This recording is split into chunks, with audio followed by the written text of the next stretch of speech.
Well, hello, good day, ladies and gentlemen. Another little project, especially considering what I've done in the last few months, water cooling the PC and also water cooling a GPU. This is quite a mild project in comparison.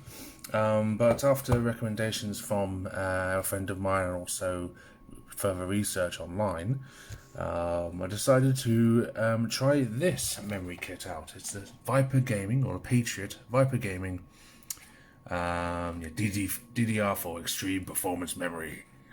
And specifically this kit because it's quite easy. Oh, there we go. It's quite easy to get this kit. Maybe I should just turn the thing around here. Let me do that. No, there we go. Not blurry. Yeah, there we go. Right. Yeah, the reason why I got this memory is because it's very easy to get this quite cheap. I actually got this new, by the way, it's not unused, for £90, which is very good for this certain speed of RAM. And usually the 400 megahertz RAM costs about 150 or 130 if you get a good deal, but usually more than that. And I thought, yeah, why the hell not? Because I was recently running the DDR4 3200 megahertz Corsair Vengeance Pro, which is probably one of the best RGB kits there is. However, yeah, the performance of this kit is extraordinary when you compare it, especially for the price, and compare it to other kits in its class.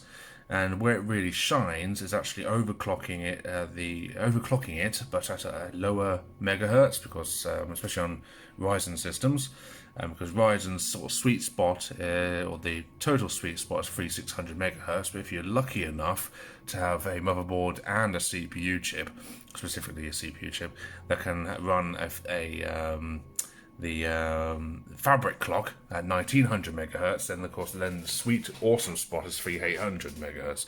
Unfortunately, my 3600, which I got literally in the first week of the 3000 series CPU launch, it doesn't like anything above 1800. So it's like, okay, well, if to keep the 1:1 ratio, I would have to basically just run it at 3600. I did experiment with 3600, 3800, and even 4000. It wouldn't even boot above 4000. It could be because of my B450 motherboard, which is the Strix F B450 board.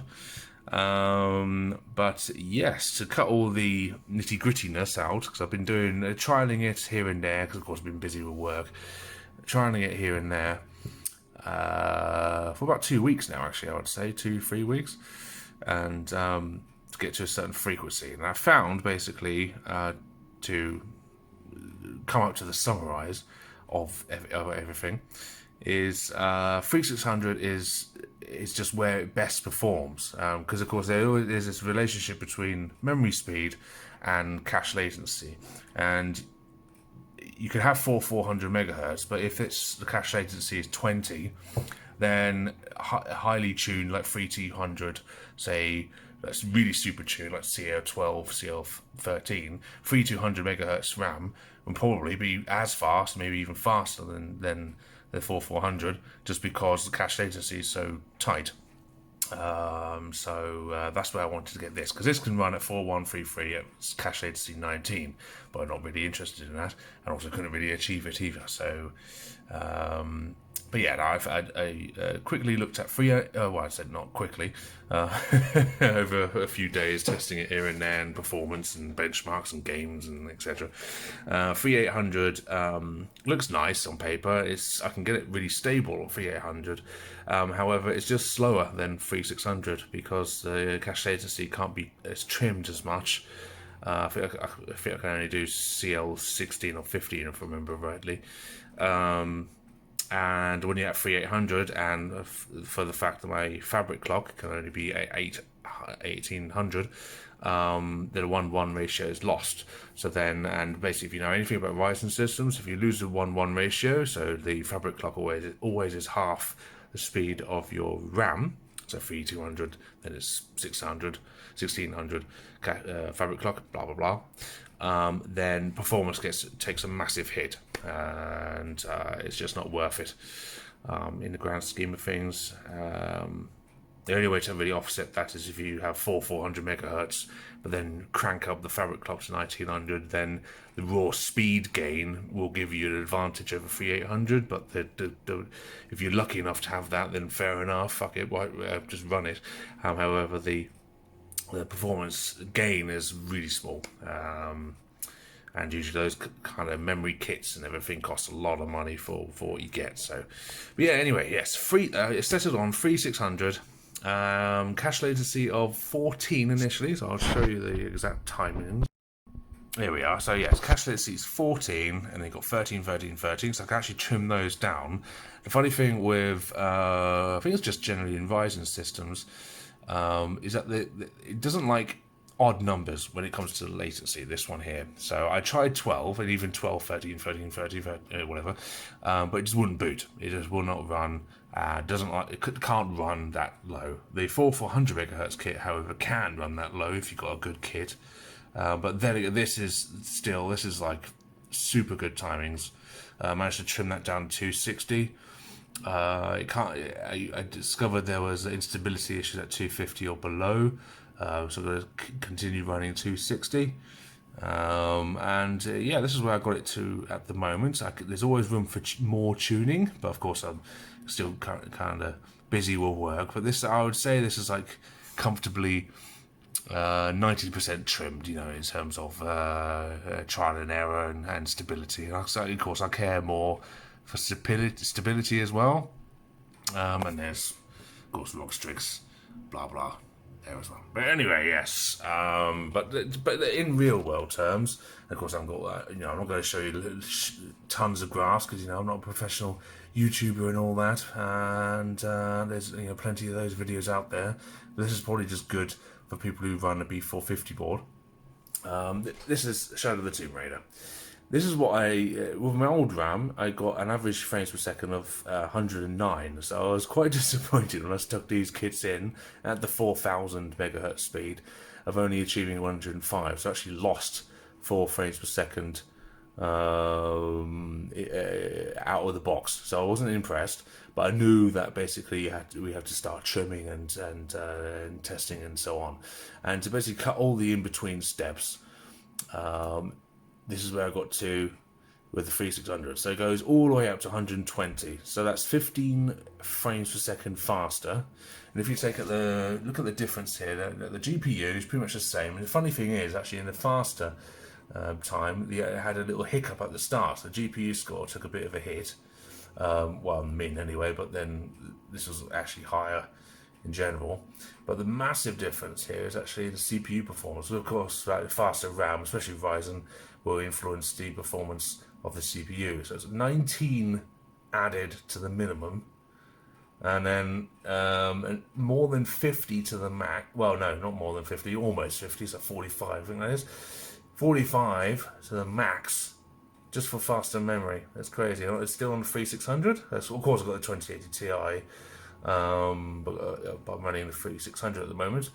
And of course, the average went up in terms of CPU frames, a huge deal. And of course, the 95 average went up drastically. So, especially in Ryzen systems, memory speed does matter. And if you can get it, because £90, memory is cheap nowadays, and 90 quid can get you, usually only can get you a kit of 3200 megahertz at 16 gigs. So this is just amazing. This is like a step in a GPU tier. So like a 15 frames per second is usually like the tier between, like, for example, a 2060 and a 2070 Super, or sorry, a 2060 Super and a 2070 Super, as an example. So it's great. But yes, a few things that actually, in terms of the process, I'm going to go to BIOS soon to show you. But I found actually, after all the research I've done, it's good to tweak the sub voltages and all that, which I'll show you soon, because that actually increases the stability, because you actually are giving the both the RAM and also your motherboard and the CPU, not so much the CPU, but the chipset and everything, and fabric clock, it give it more juice, But of course, knowing where the safe tolerances are, because you don't want to give, of course, anything too much voltage. Tweaking voltage is the one of two areas where you can damage components. So you really need to research into it before you even delve into turning to upping voltage, because, like, for example, 0.5 of a volt doesn't, maybe to most people doesn't sound like a lot, but if you just rammed half a volt into like basic memory, it will fry it. It's just that's how sensitive these things are. But I'll show you now in the BIOS what I've done to actually really increase stability, so it doesn't crash anymore with these really trimmed settings. Let's go there now. Right, so there we go. Probably really shouldn't have this on the big monitor. For some reason, when I go to BIOS now, it doesn't use my main monitor, but it uses my big TV, which I use for Netflix. God knows why. But yeah, no, here we are in the wonderful world of Asus BIOS.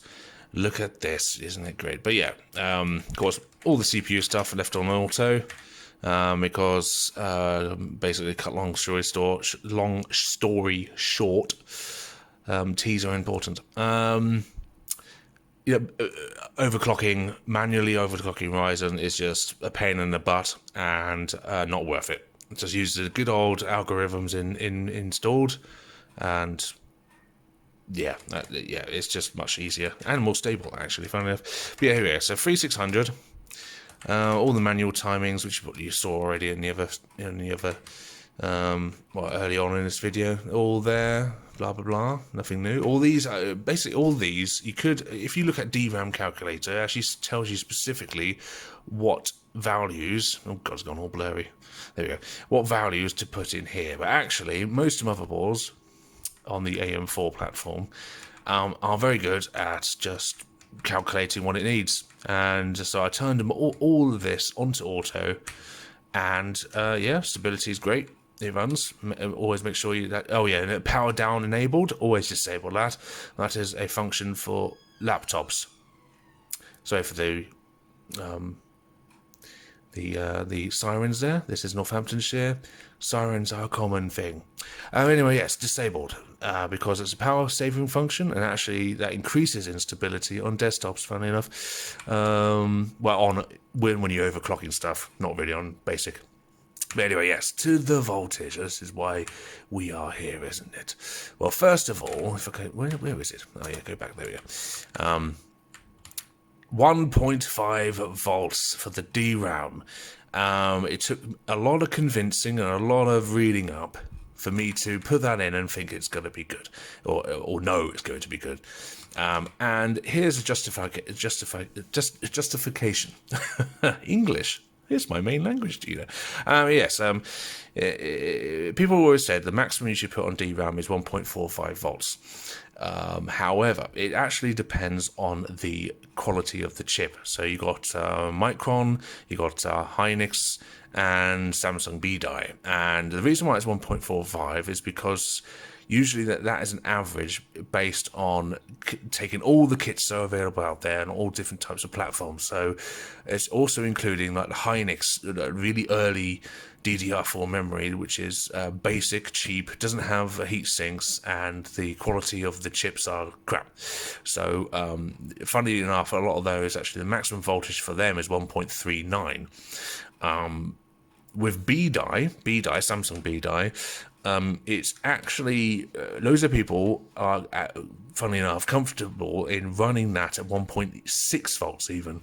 They even say it's safe at to 1.7, but, well, not safe, but people run it at 1.7, and I'm not going to run that at that high. 1.5 seems to be the max safe voltage for Samsung B-Die, and you have to always make sure that the kit that you have has Samsung B-Die, because if you put this into lesser kits, quality kits, especially Hynix and Micron, you will reduce the longevity of that RAM kit.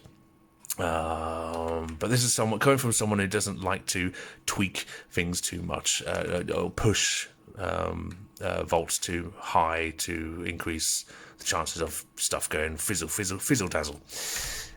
Yes, and now here we are, the SOC voltage. Now, how to explain this? Because basically, VSOC it's sort of like the, say, the main sub voltage, trying to say it in layman's terms, and it can apparently go up to 1.2 on a Ryzen system.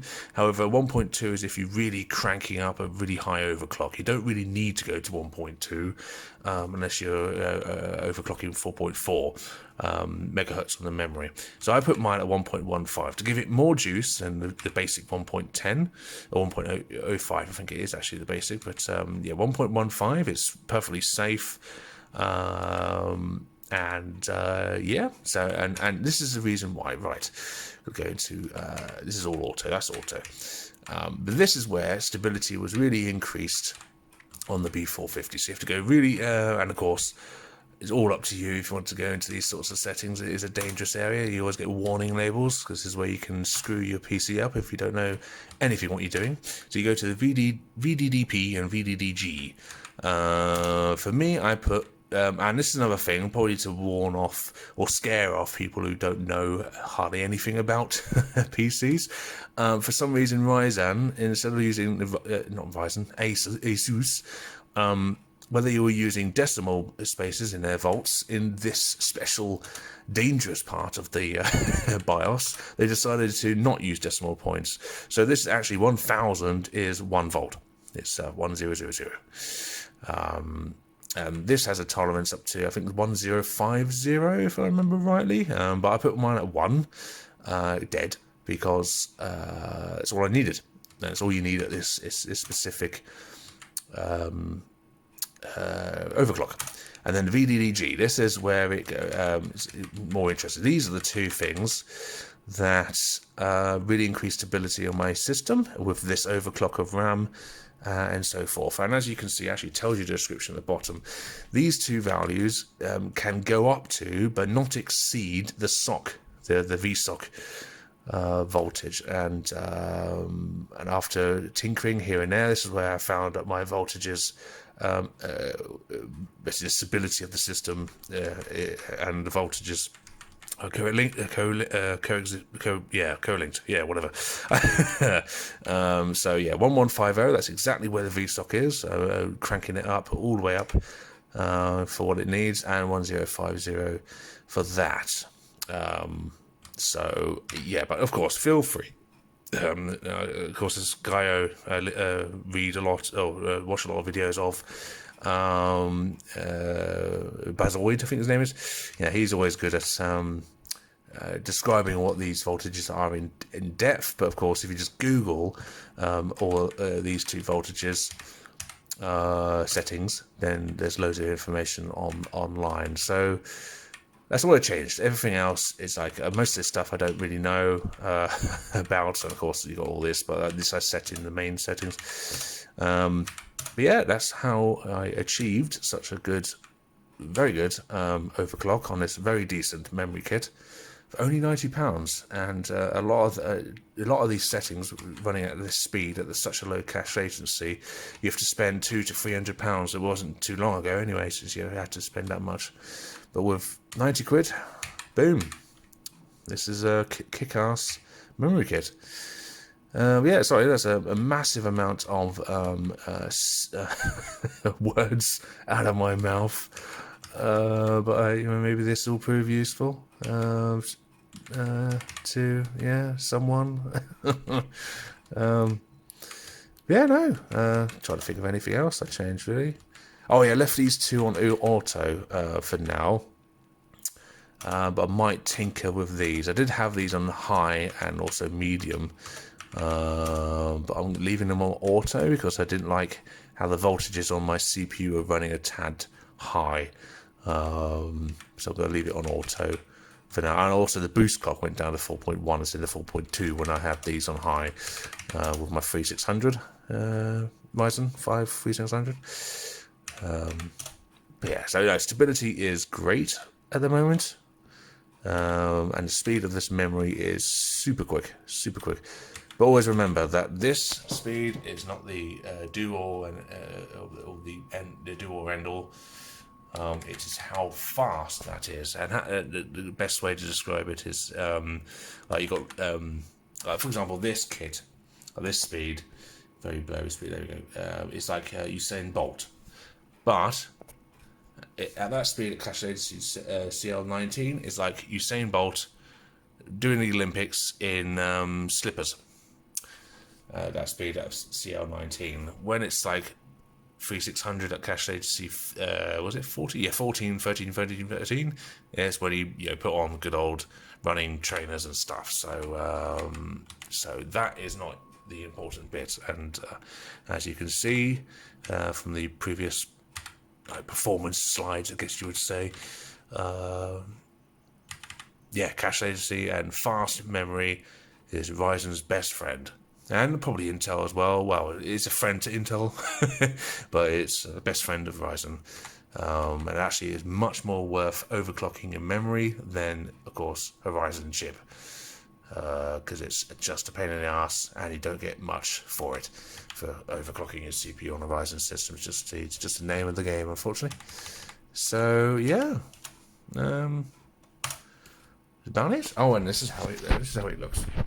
The little sticks. Of course, it's nowhere near as flashy dashy as my DDR4 Corsair memory. But it looks, it looks nice and sleek. It looks nice aluminium, very gunmetal and black. And don't worry, my PC's not usually going through unicorn vomit color scheme. It only does it on boot, and when it goes into Windows goes to its setting, which is nice and red. But yeah, that's about it really. Very long video. God, I talk way too much. But yes, I hope that proved useful to someone. And thanks for watching.